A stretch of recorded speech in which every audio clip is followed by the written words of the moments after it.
नमस्कार। तो एक नई वीडियो में आपका बहुत बहुत स्वागत है। तो हम लोग पढ़ रहे हैं मानवीय पर्यावरण, बस्तियां, परिवहन एवं संचार। ठीक है। तो कल हमने पढ़ा था कि किस तरह से जो बस्तियां हैं, बस्तियां क्या होती हैं और मानव को बस्तियां स्थापित करने की क्या आवश्यकता पड़ी। और साथ में हमने पढ़ा ये कि जो बढ़ती जनसंख्या है उसकी वजह से कौन कौन सी दिक्कतों का सामना करना पड़ रहा है। तो आज बारी है, आज हम पढ़ते हैं और जहाँ हमने कल पढ़ा था वहाँ से आगे पढ़ते हैं।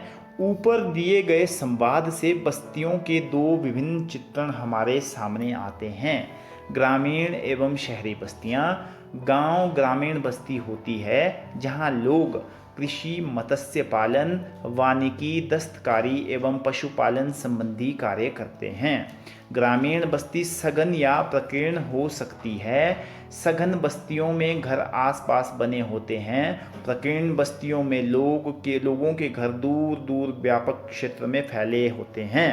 इस प्रकार बस्तियां मुख्यतः पहाड़ी क्षेत्रों, घने जंगल एवं अति विषम जलवायु में पाई जाती हैं। तो जो बस्तियां हैं वो दो प्रकार की होती हैं, ग्रामीण बस्तियां एवं शहरी बस्तियां। तो जो गांव है वो ग्रामीण बस्तियां होती हैं जहां पर लोग कृषि करते हैं, मछलियों को पालते हैं, वानिकी, दस्तकारी और पशुपालन यानी पशुओं को पालने संबंधी कार्य करते हैं। ग्रामीण क्षेत्रों में लोग अपने पर्यावरण के अनुकूल घर बनाते हैं। अत्यधिक वर्षा वाले क्षेत्रों में ढाल वाली छत बनाते हैं। जिन स्थानों में वर्षा के समय जल का जमाव होता है वहां ऊंचे प्लेटफॉर्म अथवा सिटलट पर घर बनाए जाते हैं। जैसा आप लोग देख सकते हैं अपनी स्क्रीन पे, आप लोग देख सकते हैं कि किस तरह से घर बनाए गए हैं, किस तरह से जो छत है वो ढलानदार रखी गई है ताकि जो वर्षा का पानी है वो आसानी से नीचे जा सके।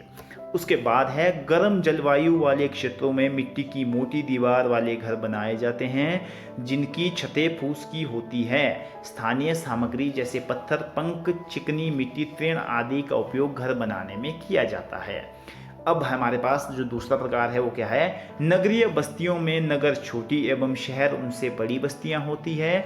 नगरीय क्षेत्रों में लोग निर्माण, व्यापार एवं सेवा क्षेत्रों में कार्यरत होते हैं। अपने राज्य के कुछ गांव, नगरों और शहरों के नाम लिखने हैं। तो जो गांव, जो हमारी शहरी बस्तियां हैं उसमें क्या होता है, लोग जो है निर्माण, व्यापार और सेवा क्षेत्रों में जो है कार्यरत होते हैं। उसके बाद है परिवहन। परिवहन क्या होता है? परिवहन लोगों एवं सामान के आवागमन के साधन होते हैं। पुराने समय में अधिक दूरी की यात्रा करने में अत्यधिक समय लगता था। उस समय लोग पैदल चलते थे एवं अपना सामान ढोने के लिए पशुओं का उपयोग करते थे। पहिए की खोज से परिवहन आसान हो गया। समय के साथ परिवहन के विभिन्न साधनों का विकास होता गया, लेकिन आज भी लोग परिवहन के लिए पशुओं का उपयोग करते हैं। तो परिवहन के लिए आज भी लोग पशुओं का उपयोग करते हैं। जैसा आप अपनी स्क्रीन पे देख पा रहे हैं घोड़ा गाड़ी को। हमारे देश में सामान्यतः गधे, खच्चर, बैल एवं ऊंट का उपयोग किया जाता है। दक्षिण अफ्रीका के इंडीज पर्वत के क्षेत्र में लामा का उपयोग उसी तरह होता है जैसे तिब्बत में याक का उपयोग होता है। ठीक है। तो फिर उसके बाद क्या होता है कि जैसे समुद्री और थलीय मार्ग, उसमें इसमें हमारा हवाई यात्रा ने जो है परिवहन को द्रुत बना दिया है, यानी जल्दी इससे हम अपना परिवहन, अपनी जो यात्रा को पूरा कर सकते हैं। जैसे आज अगर भारत से यूरोप अगर आपने यात्रा करनी हो तो 6 से 8 घंटे का समय लगता है। तो इस प्रकार परिवहन के आधुनिक साधनों ने जो है समय और ऊर्जा की बचत कर दी है।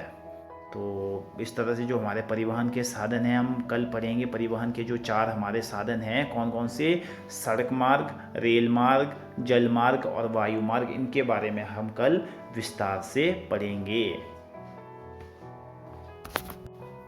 और अब बारी है आज के कार्यपत्रक की। तो आज के कार्यपत्रक में उपविषय मानवीय पर्यावरण, बस्तियां, परिवहन एवं संचार। तो प्रश्न संख्या 1 का क है, बस्तियों के विभिन्न प्रकार कौन से है, वर्णन करो। तो हमने पढ़ा कि बस्तियां कितने प्रकार की होती हैं? बस्तियां 2 प्रकार की होती है, ग्रामीण बस्तियां एवं शहरी बस्तियां। तो जो गांव है वो ग्रामीण बस्ती होती है जहां लोग कृषि, मत्स्य पालन यानी मछली पालन, वानिकी, दस्तकारी एवं पशुपालन संबंधी कार्य करते हैं। इसे हम ग्रामीण बस्तियां कहते हैं और ग्रामीण बस्तियों का उदाहरण है गांव। उसके बाद नगरीय बस्तियां। तो जो नगरीय बस्तियां होती है उनमें नगर छोटी एवं शहर उनसे बड़ी बस्तियां होती है। मतलब उसमें हमारी दो प्रकार की बस्तियां होती है, एक नगर और शहर। तो जो नगर है वो छोटी बस्तियां होती है और जो शहर है वो बड़ी बस्तियां होती है। तो शहरी क्षेत्रों में जो लोग हैं वो निर्माण, व्यापार एवं सेवा क्षेत्रों में कार्यरत होते हैं। तो ये जो हैं बस्तियों के प्रकार हैं। ठीक है। फिर है ग्रामीण क्षेत्रों में लोग अपने घरों की छत किन बातों को ध्यान में रखकर बनाते हैं। तो ग्रामीण क्षेत्रों में लोग अपने पर्यावरण के अनुकूल घर बनाते हैं। अत्यधिक वर्षा वाले क्षेत्रों में ढाल वाली छत बनाते हैं, ढलानदार। और जिन स्थानों में वर्षा के समय जल का जमाव होता है वहाँ ऊंचे प्लेटफॉर्म अथवा सिटल पर घर बनाए जाते हैं। ठीक है। तो इस तरह से जो ग्रामीण क्षेत्रों के लोग हैं पर्यावरण को ध्यान में रखते हुए अपने घरों की छत बनाते हैं। उसके बाद है परिवहन के 4 प्रकार कौन कौन से हैं।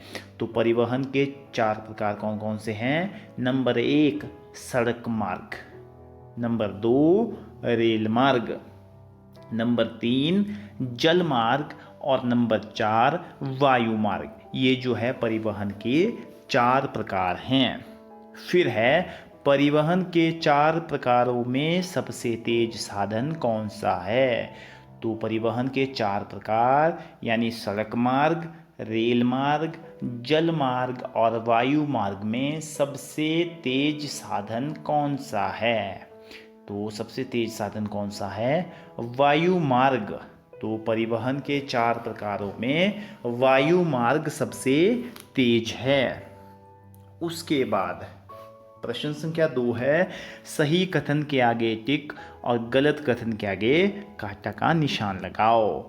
क है इंडीज पर्वत भारत में स्थित है। तो हमने पढ़ा कि जो इंडीज पर्वत है वो कहाँ स्थित है। शाबाश, बहुत बढ़िया। ये जो है सामान्य ज्ञान में भी पूछे जाने वाला एक बहुत ही महत्वपूर्ण प्रश्न है।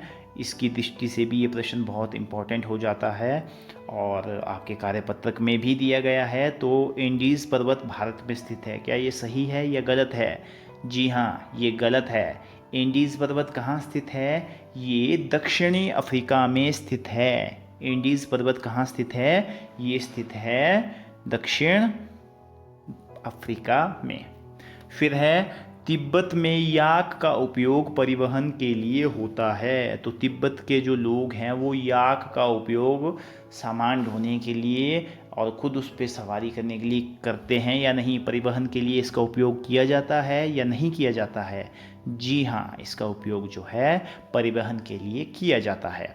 उसके बाद है परिवहन के आधुनिक साधनों से समय की बचत होती है। जो परिवहन के आधुनिक साधन हैं, जो मॉडर्न मोड ऑफ जो हमारे ट्रांसपोर्ट है, तो क्या इनसे समय की बचत होती है या नहीं होती है। जी हाँ, समय की बचत होती है। तो ये जो स्टेटमेंट है ये बिल्कुल सही है। और फिर अंत में है जलमार्ग परिवहन का सबसे तेज साधन है। तो जलमार्ग परिवहन का सबसे तेज साधन है। क्या ये स्टेटमेंट सही है या गलत है। जी हाँ, ये स्टेटमेंट गलत है। अगर स्टेटमेंट गलत है तो कौन सा परिवहन का साधन सबसे तेज है। जी हाँ, बहुत बढ़िया। जो वायु मार्ग है वो परिवहन का सबसे तेज साधन है, क्योंकि हम चुटकियों में कई 100 किलोमीटर की दूरियां वायु मार्ग के द्वारा कई कुछ ही मिनटों में तय कर सकते हैं। तो इसलिए जो वायु मार्ग है वो परिवहन का सबसे तेज साधन है। इस तरह से जो आज की वीडियो है ये यहीं समाप्त होती है। उम्मीद करता हूँ आपको ये वीडियो पसंद आई होगी और फिर कल मुलाकात आपके साथ होगी एक नई वीडियो में। तब तक के लिए जय हिंद, जय हिमाचल।